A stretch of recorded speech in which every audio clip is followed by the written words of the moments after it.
I'm Zin Taylor. I'm a Canadian artist living in Brussels. We're here at Kunsthal Charlottenborg in Copenhagen as part of the Trust exhibition. And this is my wall.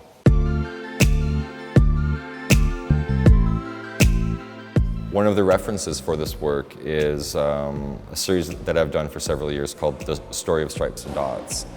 And in it, a dot seen from the side can be a stripe, and a stripe seen from head-on can be a dot.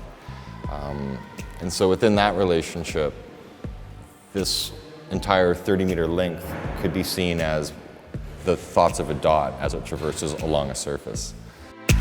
And it's a loose narrative, a kind of organic emergence narrative, where the hippie here evaporates into air and his body form of thoughts collect into different forms as they traverse the surface, finally ending in a sort of small, discrete exhibition on the right-hand side.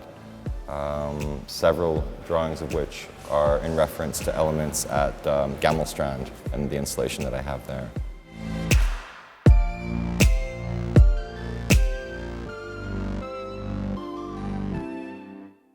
These initial drawings came out of being secluded on a residency several years ago on Fogo Island, because I was invited there to produce an exhibition and to produce ideas. So I'm sitting in a house by myself for several days, occasional contact with people, lots of nature, which is really wonderful. But ideas weren't really coming to me, and you sort of put on the spot, like, we brought you here, it's time to have a good idea, huh? And I think after 2 or 3 days, I just had a bunch of these shitty drawings.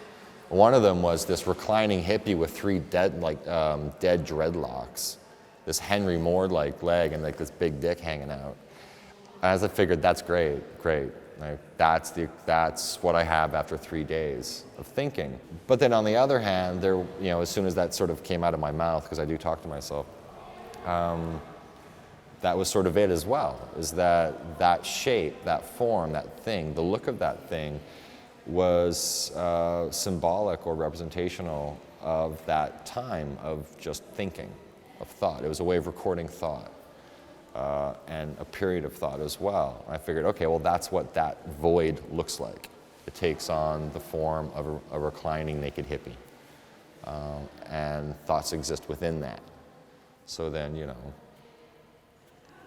it's something else that we can do, right? So that became another kind of language of talking about time, and then employing it in this sort of form. Okay.